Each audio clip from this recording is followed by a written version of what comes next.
I evo nas, poštedeo sam vas snimka i samog procesa odvijanja vijaka zadnjeg poklopca. I tako da sada imamo otvoren slučaj pred nama.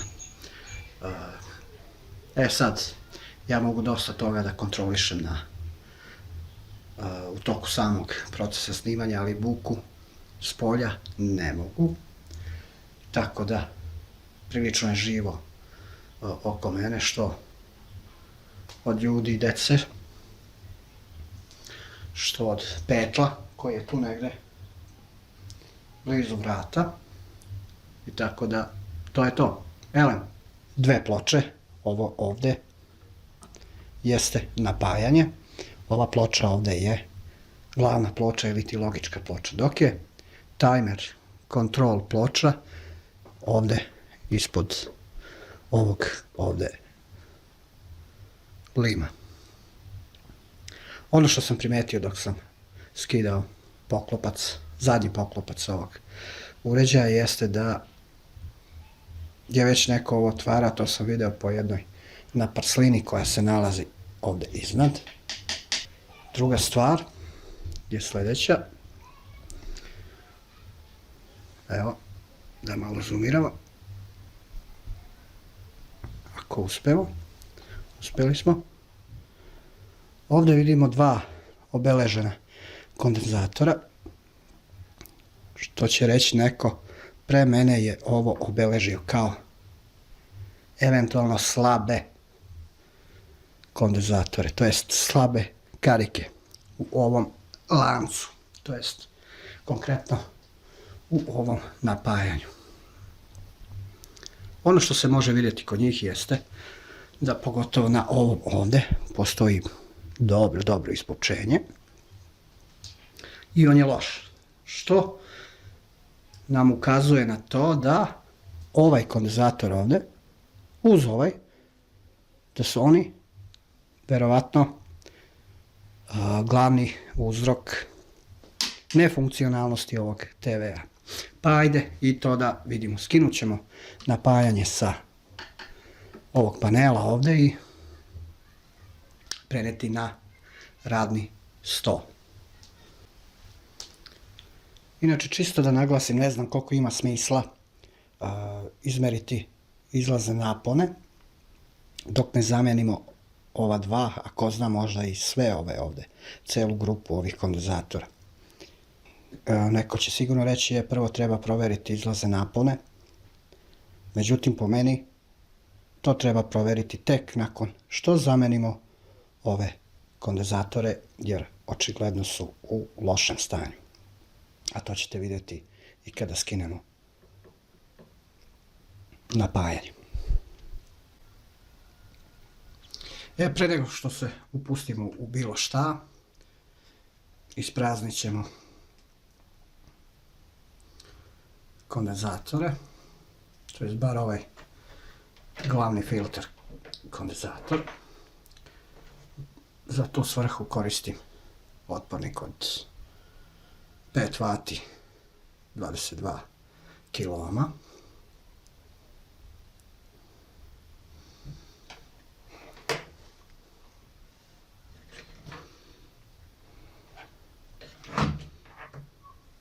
Mada bi on trebalo da je, pogledajte vi to, ne vidi se prašina, mada bi on trebalo da je ispražnjen, zato smo ugasili, to jest stisli on off dugme nakon što smo isključili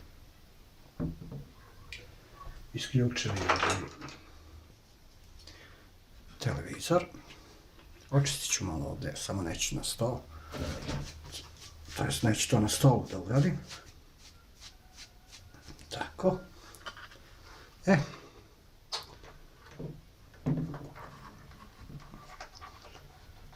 Pa da krenemo. Znači ovo ovde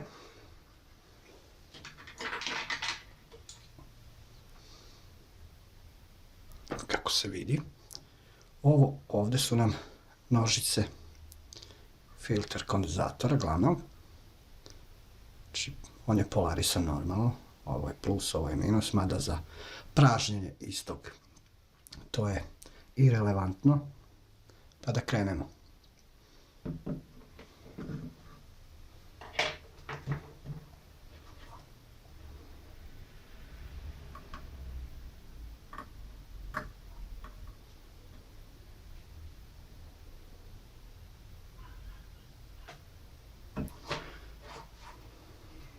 Idemo dalje.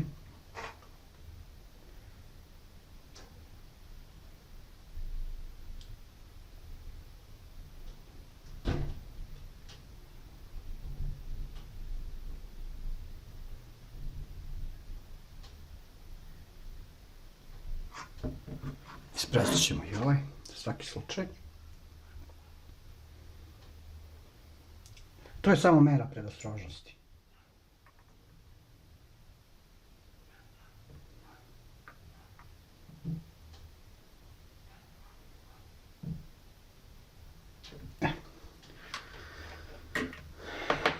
Dobro. Dakle, gdje smo stavili? Evo kod ova dva obeležena kondenzatora. Sad ćemo da uhvatimo ugao, da nađemo. Ne, nije dobar. Evo ti. Ajde pogledam da li se to može vidjeti. Fokus. Molit ću fokus.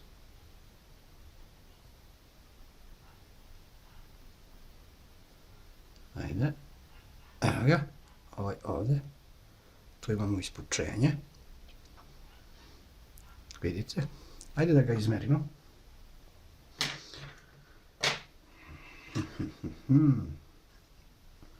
Okreni se. Tu si.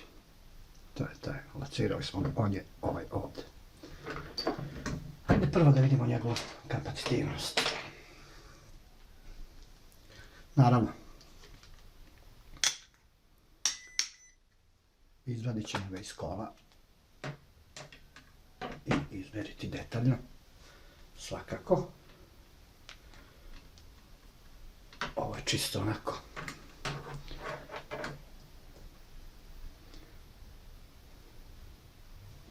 Aha, nemojte, može to ovdje. Tu. Ovdje. Njegova vrijednost je, opa, vidite, nemoguće ju je očitati. On ide napolje, definitivno. Pa da krenemo. Palimo baku 936D. Aha, nismo ukvasili.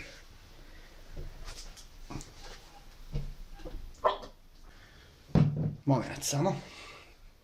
I tako, palimo mašinu. Dok čekamo da se vrh zagreje. Šta imam novo da podelim s vama? Da, pre neki dan sam opravljao jedan LG LCD TV. On također nije mogao da startuje. Jedino što je on, što se na njemu čuo relej koji je kliktao u nedogled, u nemogućnosti da pokrene mašinu. Lek tom kvaru bila je zamjena, kompletna zamjena svih kondenzatora koji se nalaze na izlazu jednosmernih napona. Ukupno 8 komada. Eto to je ono. Naravno, nažalost ja to nisam uspio da dokumentujem jer je opravka bila, nazovimo, hitna.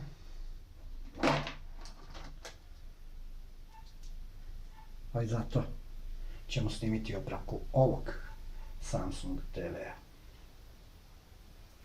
Jel' tako? Tako, Dobro. Ajmo te malo. Gledamo.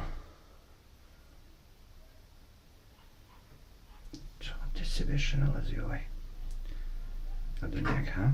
Da, ti si taj.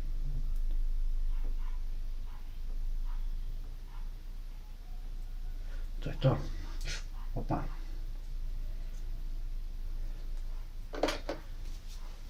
Krećemo, a možda i nećemo.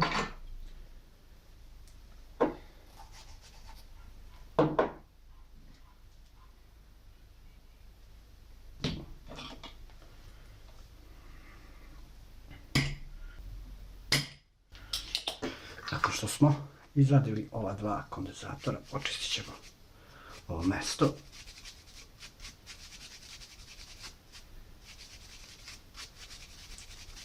Ove tačke.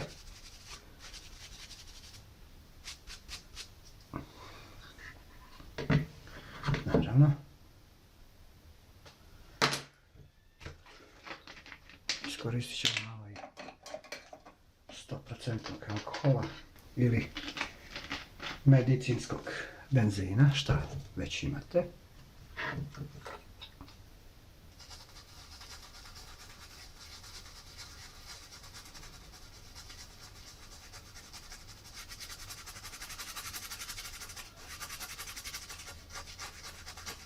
Tako.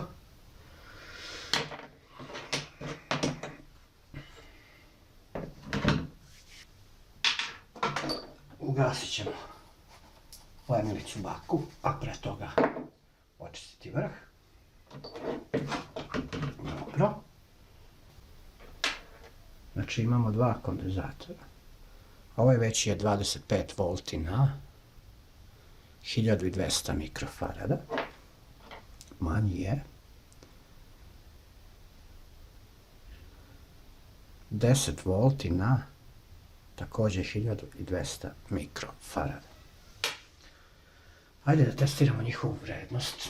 Da, šta ima novo? Ima novi je ovaj multifunkcionalni tester, LCR ili kako već.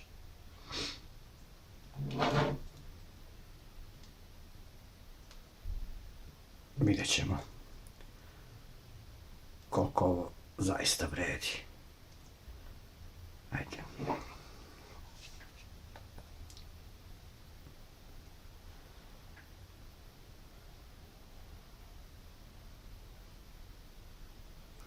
Znači imamo kondenzator vrednosti 1199 mikrofarada. Ohmska vrednost je 0,71 ohm.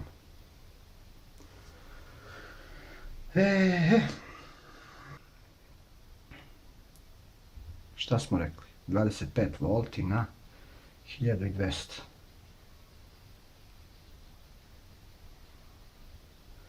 Njegova vrednost u najgorem slučaju bi trebala da iznosi 0,09. A kao što smo vidjeli, njegova vrednost je 0,71 ohm. Što će reći ovo ide u kantu.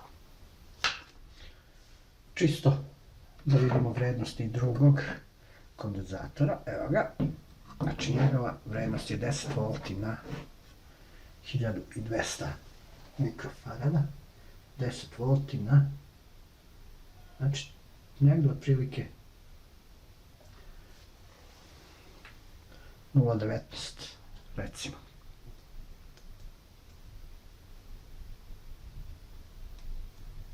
Hajde vidimo kakva je situacija.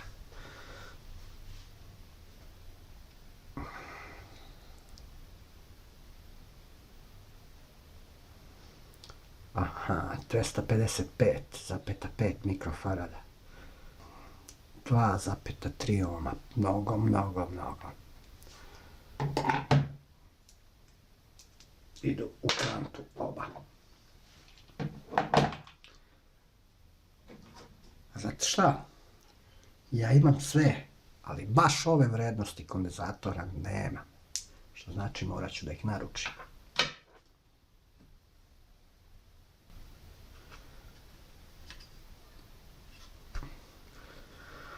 Ništa, znači naručit ću.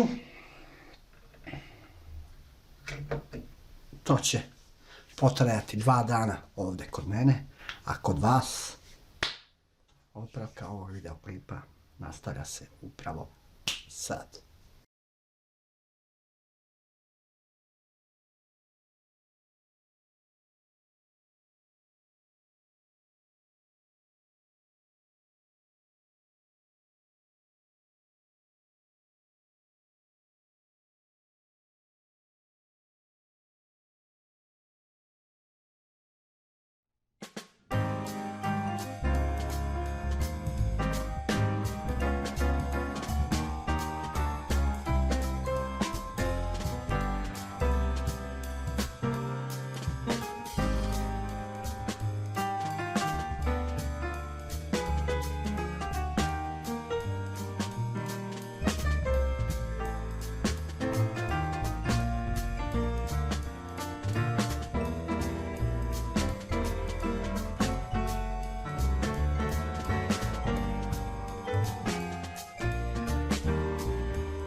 I nakon što smo zamenili sve,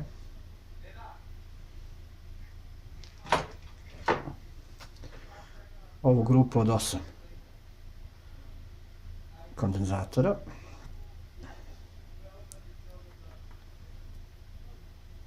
pristupamo čišćenju kompletne štampane ploče.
Nakon što sam zamenio kondenzatore, ubacio sam napajanje. To jest, vratio sam ga na svoje mesto. Prikačio konektore, mi imamo stand-by. Sad se to ne vidi lampice s druge strane.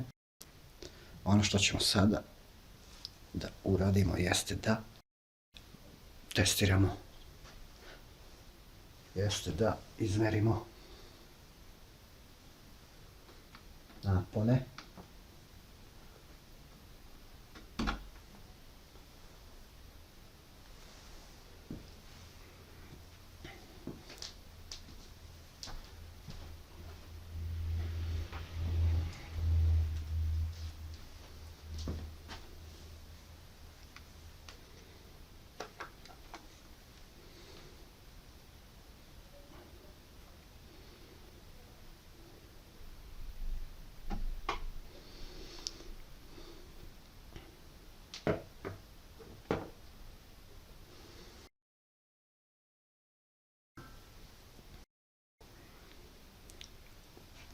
Stand-by napon nam je na pinu broj 2 ovdje u ovom levom redu, ali kao što vidimo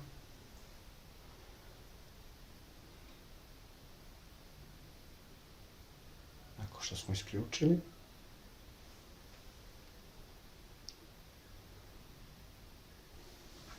ništa vratimo.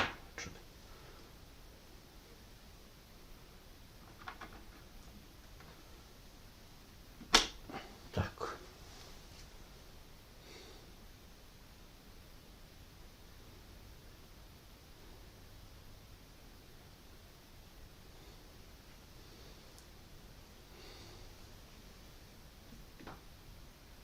Upalit ćemo TV.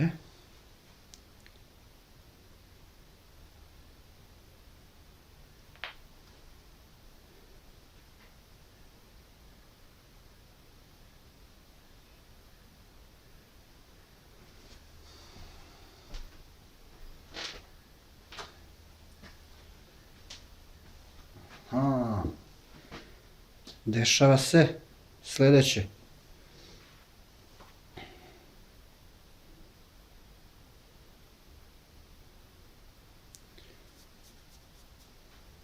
Nemamo osvetljenje.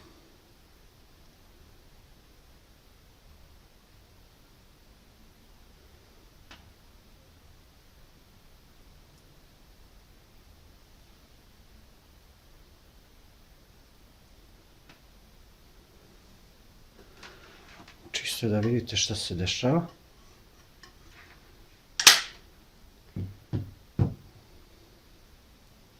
Kada isključimo logičku ploču sa napajanjem,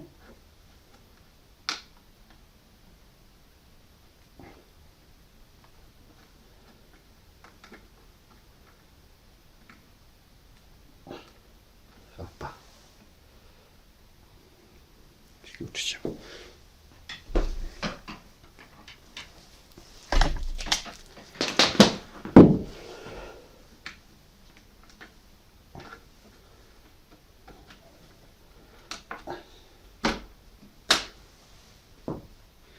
Isključili smo ploču.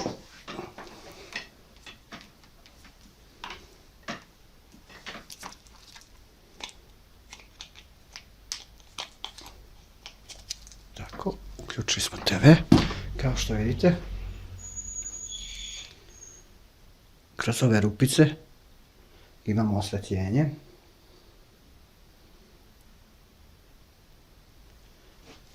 Displeja i sada ćemo uključiti logičku ploču.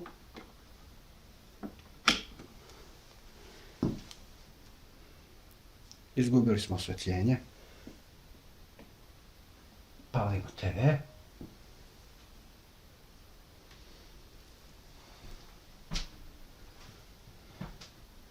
Palimo TV.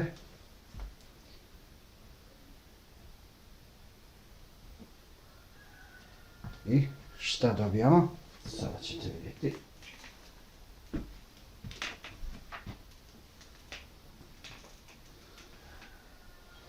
Opa.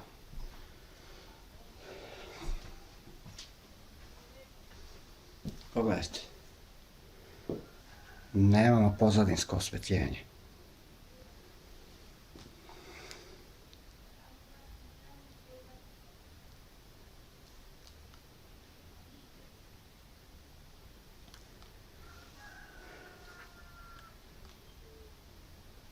Vidite?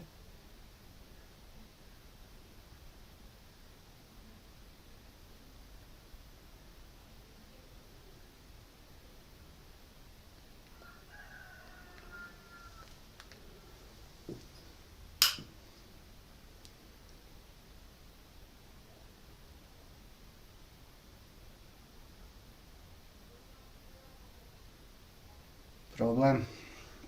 Vidjet ćemo šta se tu dešava.